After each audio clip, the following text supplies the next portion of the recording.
Welcome to Proclaiming Justice, a podcast from PJTN that focuses the light of truth on vital issues in today's headlines that impact every American. I'm your host, Laurie Cardoza Moore, founder and president of Proclaiming Justice to the Nations, and I'm here to educate, motivate, and activate you to action. I want to arm you with the truth and the facts you'll need to fight and preserve our constitutional republic and uphold the Judeo-Christian values our nation was founded upon. Welcome to Proclaiming Justice, a PJTN podcast where we shine the light of biblical truth on vital issues from today's headlines that impact every American, Jew and Christian, people of faith and people of conscience. I'm your host, Laurie Cardoza Moore. On this week's podcast, we are going to continue our conversation about critical race theory and its impact on our judicial system. Joining me again today is PJTN's General Counsel, Michael Goldstein. Mike is going to help to inform our audience about this threat to our children and the future of our republic. If you missed the last episode of this podcast, you will find it and our previous podcast lineup on our website at pjtn.org, as well as all the other platforms that you use to access your favorite podcasts. I also want to remind you that it's important for you to listen and share this and all of our previous podcasts with your family and friends so that they can become more informed about this and other related issues that threaten our republic. So please remember to share. Mike, welcome back. So I would like to continue our conversation from last time about the article that was written by Aaron Sabarium about the legal system in America and, of course, the risk of it becoming a totalitarian nightmare, as he stated. So let's review briefly, Mike, what we discussed on our last podcast. In simple terms, what are we looking at with regards to our judicial system being overthrown by this Marxist critical race theory agenda? Hi, Laurie. Thanks for having me on again. What we're looking at is that the students in the law schools around the country have already been indoctrinated into critical race theory. And I'm sure this happened at their universities where they got their undergraduate degrees, in their high schools, and in their K through 12 education, because it is permeating our educational system. Mm-hmm. So what this means at this level is that there are students in law schools now who believe that social justice is the most important thing. The policy is the most important thing.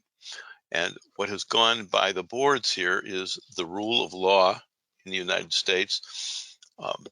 If a lawyer is seen to be representing what the left perceives as an evil person, be that a mass murderer or a conservative icon, the lawyer is now tainted with the policies of his client or her client. Mm-hmm.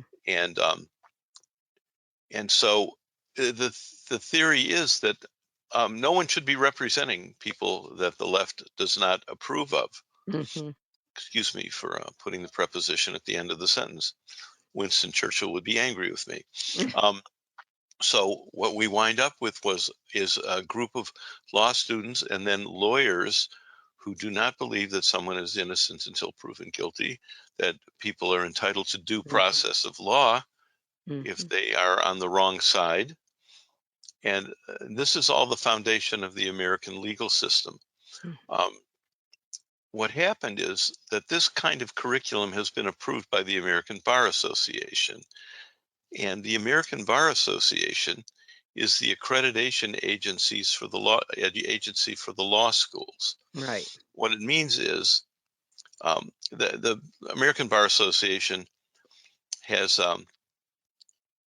passed a regulation, a standard approving changes to its law school accreditation standards, including a mandate that law schools provide bias training when students begin their legal studies and at least once more before they graduate. They adopted this, their policymaking body adopted this 95% to 5%. Okay, which shows us a bit of the problem. What it means is if a law school doesn't want to teach that, doesn't comply, they can lose their accreditation from the American Bar Association. And what that means is in many jurisdictions, they can graduate from an unaccredited law school, but they will probably not be allowed to take the bar exam and to practice in any state. Now, there are some states who do allow people to graduate from law school that is not accredited, and they can sit for the bar exam in that state. Unfortunately, the one state that says that they will do this is the state of California, which is, not going to be on the correct side of this issue in any case. So it's really a hateful thing. So how do we attack this? What are some possible solutions? Well, one, we have to work on it at several levels, unless we're just going to give up the country. So I don't think that's going to happen anytime soon. Too many patriots still here. It's one more hole in the dike, and we have not fewer fingers, but there are a lot more holes to plug up with our fingers, so we don't let the sea in. Starting at the bottom and looking at the future, we have to work at the local school board level. This is all grassroots stuff. And get this stuff out of our schools, our K through 12 schools. Now, this is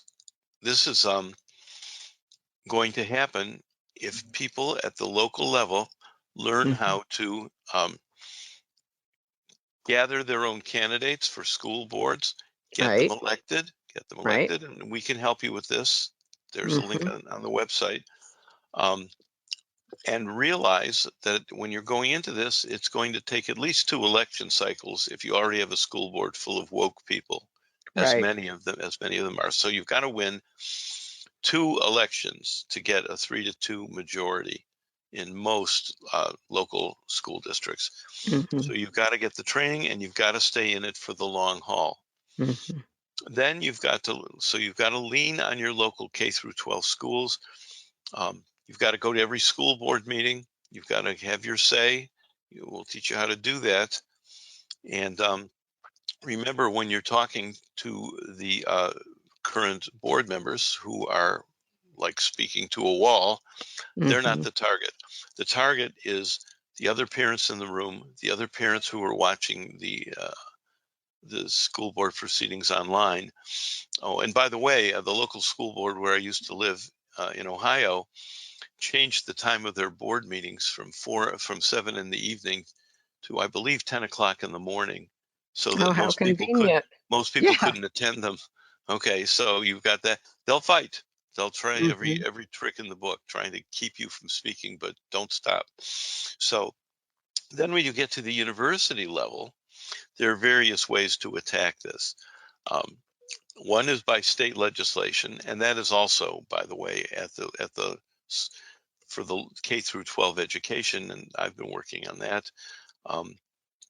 Legislation from the state legislatures to keep CRT out of the schools, other things we're working on, and that can work with higher education too. But there you've got to convince a board of trustees and the provost of the university, most of whom have grown up in the 1960s as leftists. So you have to try to do that to get it into law. But there's one other thing you can do, especially not just at public universities, but at private universities too. Get the alumni involved.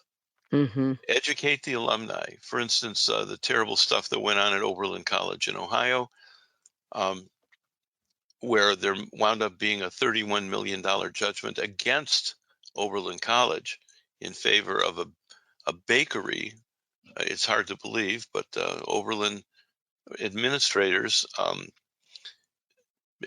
defamed the store and its owners, and they did it on purpose, and they lost, and it looks like they're going to have to pay $31 million. But Oh my gosh. the situation there was so bad that contacting alumni, even alumni who are liberals, Mm-hmm. who see what these schools are doing, are beginning to stop donating. Mm-hmm. When Mm-hmm. alumni stop donating, and some of them donate a lot of money to these universities, they Right. will have to change their tune. They may actually have to fire some of the hundreds and hundreds of administrators they put on to manage their diversity and equity Mm-hmm. programs. Mm-hmm. So there is that. The other thing is the when what is happening is these law students graduate and they're looking for jobs, and many of the major law firms are, even though they wouldn't necessarily want to be woke themselves, have clients, corporations who are woke, Mm-hmm. Mm-hmm. and the law firms are afraid they're going to lose clients, and so they don't stand up for the rule of law in many Mm-hmm. cases. So you have to convince them that you talk to your lawyer, see how your lawyer Mm-hmm. feels about this. You want to stay with them, but you'll have to stay with somebody who is not um, creating programs to fight white supremacy in their own law firms Right. and that sort of thing. So, and one of the other things is I do not know how many, I haven't had a chance to look yet, how many people are on the policy making board of the American Bar Association. You see, they're weighted 95-5 Right. by percentage Right. against us. But I think it's time to start flooding the field. You hate to give dues to the American Bar Association when they are an Mm-hmm. organization that does this, but I believe there has to be a groundswell of people joining the American Bar Association and trying to take it over from the right. Mm-hmm. I'm sure they fear that. They don't want to see it and they won't like it. But if they're accrediting the law schools Mm-hmm. and they can put these requirements in any place they want, it's time to have a full court press.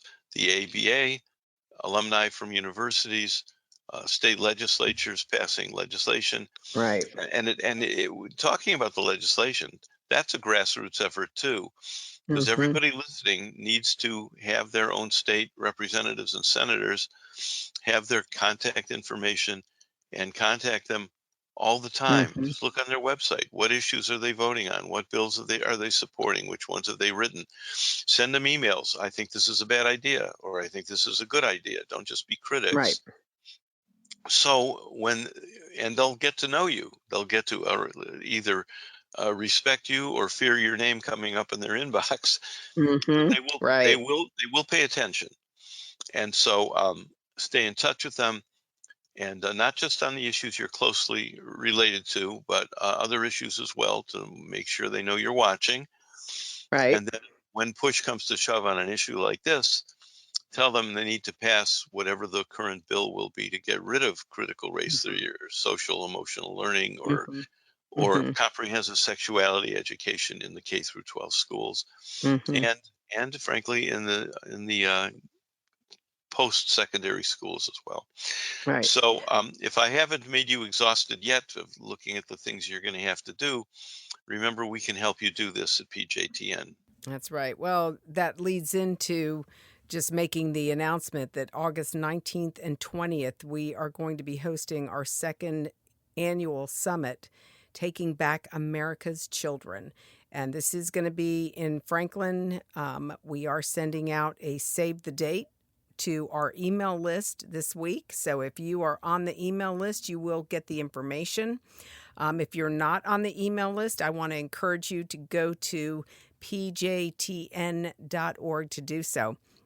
Mike, I just wanted to, just touch on a little bit of what you just said, because in the article that Aaron Sabarium wrote, he mentioned several attorneys that he had interviewed that would preferred retiring, leaving their law practice because of the wokeism in their law firms, and that a lot of the young lawyers coming out of college are now coming into these firms and actually putting pressure on the older lawyers who have been at this for a long time, blaming them of the white privilege in our country and in our culture. And instead of these attorneys fighting this, and this is why this is so important, these attorneys need to fight this because they know the law. They know what is at stake. And if they just, pack up their bags and go home, that's not going to help us as a country. We are, I think we're sitting in the midst of a possible judicial, meltdown in our country because of what's happening in these law schools. And yes, I think your approach is spot on about going to the American Bar Association. All the members of the Bar Association need to put pressure on them that this is absolutely out of control and unacceptable, that people are afraid. I was reading how even Alan Dershowitz, when he was falsely accused, or he was accused, I should say, correct myself, he was accused of having sex with an underage child at Jeffrey Epstein's island. And when he was trying to finding an attorney to represent him, he had a hard time. Nobody wanted to take on his case for fear that they would be retaliated against, because Jeffrey Epstein is the evil guy. And, if Alan Dershowitz was there, then he obviously must have engaged in, illegal activity. Well, we don't have John Adams anymore. John Adams, No. who represented the British soldiers who perpetrated the Boston Massacre, he represented them and he got them off because they deserved attorneys. And when you look at the evidence, they really didn't do anything wrong. They were acting in self-defense. But you don't see that. Dershowitz has not only been canceled he's been canceled by his neighbors, where he has his summer place, people he worked with and socialized with for decades, canceled by them. Nobody will talk to him. And now he's been canceled by his legal profession. He's a liberal. He's a Democrat and a liberal in the traditional sense of the Democratic Party. Liberal in the middle, like Scoop Jackson, like people like that. But the lawyers are afraid of being tainted by association with him, and it's disgraceful. When you have lawyers in these law firms, they're retiring. They're not quitting. They're leaving with their pensions, with their partnership intact. So there has to be, I'm using the passive case here, unfortunately, because I'm not volunteering to do it particularly.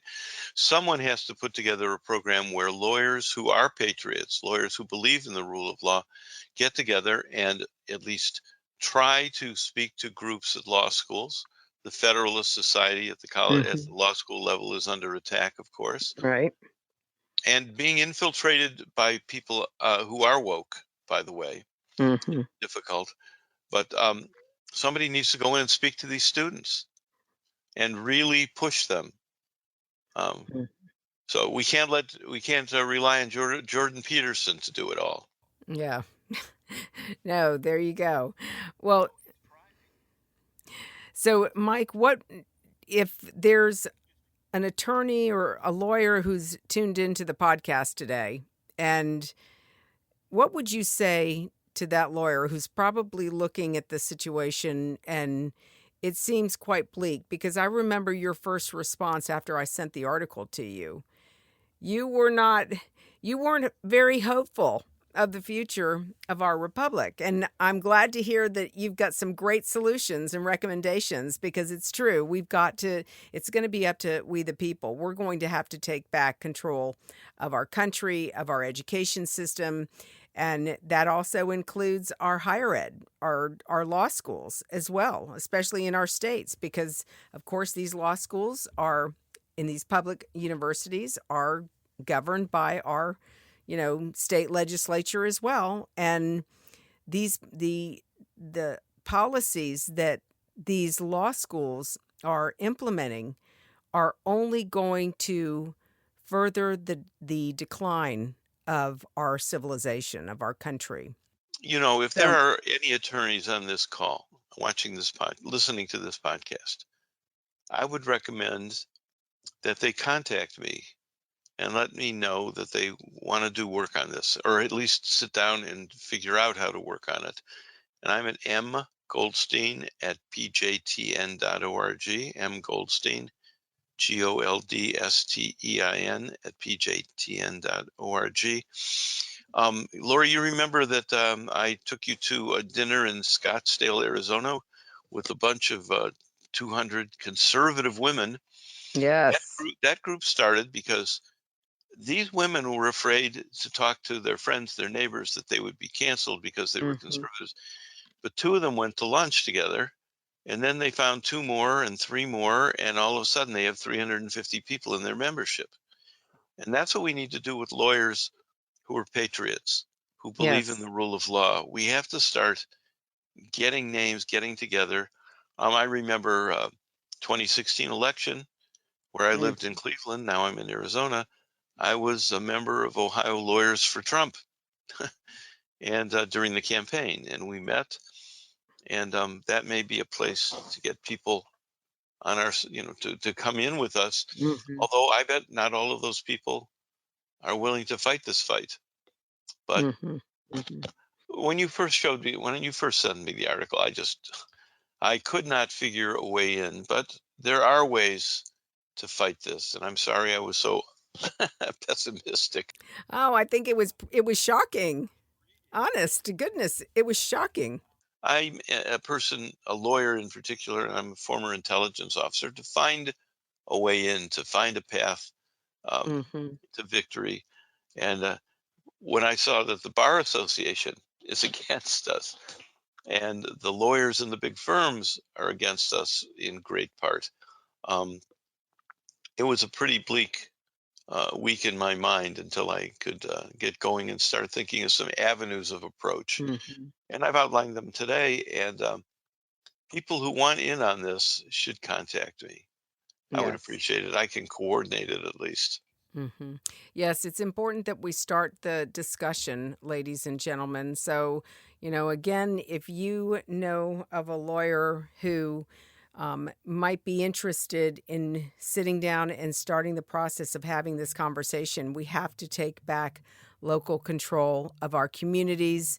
We have to take back control of our universities.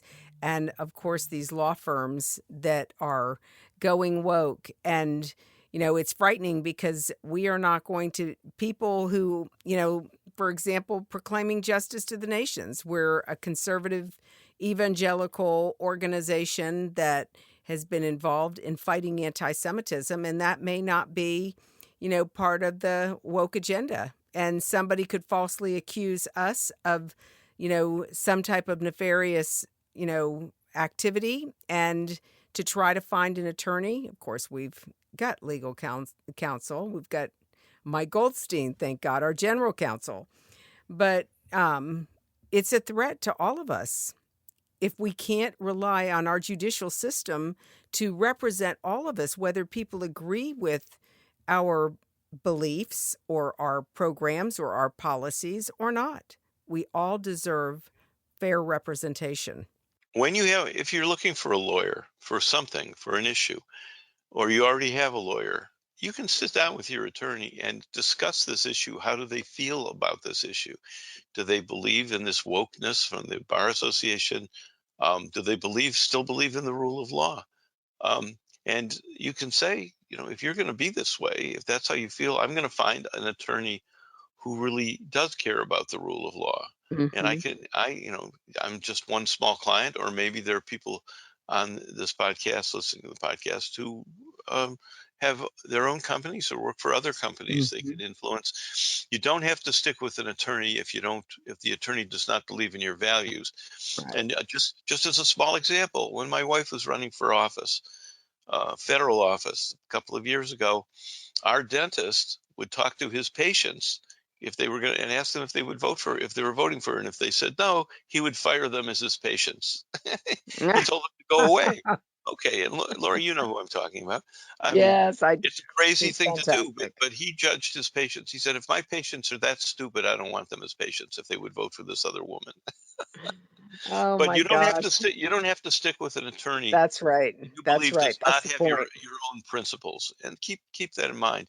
And maybe if we get enough interest from attorneys around the country, we could refer to you to somebody in your area who does have your principles. That's right.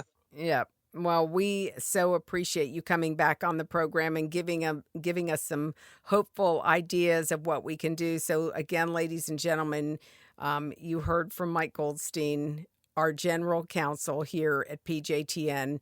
And again, he's encouraging you, if you have an attorney that you work with, if you know attorneys that are, involved in or are active, or even they might be retired. They might be looking for something to do. This is a great cause. It's an important cause for our republic. So I want to encourage you to, again, Mike, your email address. It's mgoldstein@pjtn.org. Very good. Very good. Thanks, Mike. Well, ladies and gentlemen, I want to encourage you to go to our website to learn more about how you can get involved and take back local control of your children's education, because ultimately it does start with you. It starts with me. It starts with each one of us. We all have a responsibility. We all have skin in the game to defend this republic, to defend this country, to hand this country over to the next generation, to our children and our grandchildren. If you are interested in hosting a summit in your community, as I mentioned, August 19th and 20th here in Nashville, Tennessee area, we are going to host a summit to take back America's children. And we are going to educate, motivate, and activate your county to help you flip your school board. So now is the time to do it. This is an election year, and now is the time for us to act. Many of you are already attending school board meetings. Many of you are already engaged in the process. But we have to do more. We need to recruit more people. So we want to bring you, there's going to be, again, more information. I'll be sending out an email with the save the date this week. If you are not on the mailing list, please go to pjtn.org, sign up, follow us on Facebook and on Twitter and on Instagram. We're also on LinkedIn. I hope you all enjoyed this program. We will post this podcast on our website and all of our podcast platforms so that you can share with your family and friends. And remember, as PJTN Watchmen, we have a biblical mandate to stand against the ungodly, rising Marxist threat that is destroying this nation and threatening our Judeo-Christian values. We cannot remain silent. God warned the prophet Ezekiel about the responsibility of the watchman, and the watchman is supposed to warn the inhabitants of the city when he sees the enemy advancing, so that there is no shedding of innocent blood. But if the watchman fails to warn the inhabitants and there is any innocent bloodshed, it is going to be required of that watchman. But if you warn the inhabitants and they refuse to listen, then their blood will be upon their own head. Now, you have the opportunity to sound the alarm, and all you have to do to warn others is simply share this podcast with your family and friends. It's critically important. Please share and like this podcast to help sound the alarm in your county. And one of my favorite theologians in history was Dietrich Bonhoeffer. He reminded us that silence in the face of evil is itself evil, that God will not hold us guiltless. Not to speak is to speak, not to act is to act. In closing, don't forget to join us for next week's podcast as we continue this conversation about combating the rise of anti-Semitism and taking back local control of our communities and our children's education. I want to also remind you that if you have not signed up to become a watchman, again, you can help support this effort and more programs just like this one for just $20 a month. With your generous monthly donation, you can ensure that PJTN remains on the front lines and in the headlines. But we can't do it without your faithful prayers and financial support. I hope that you will prayerfully consider supporting our mission as we educate to activate Jews, Christians, and all people of conscience to stand on the front lines of this all-encompassing war. And of course, I want to leave you with my favorite quote by Abraham Lincoln when he said, "The philosophy of the classroom in one generation will be the philosophy of the government in the next." God bless you, and thank you for all you do on behalf of our Jewish brethren and the state of Israel. And God bless these United States. Thank you again for joining me on this edition of Proclaiming Justice. Please share this podcast with your family and friends. For more information about how you can get involved, please visit our website at pjtn.org. As a PJTN Watchman, you can help us keep up the fight to preserve our freedom for our children and their children for such a time as this.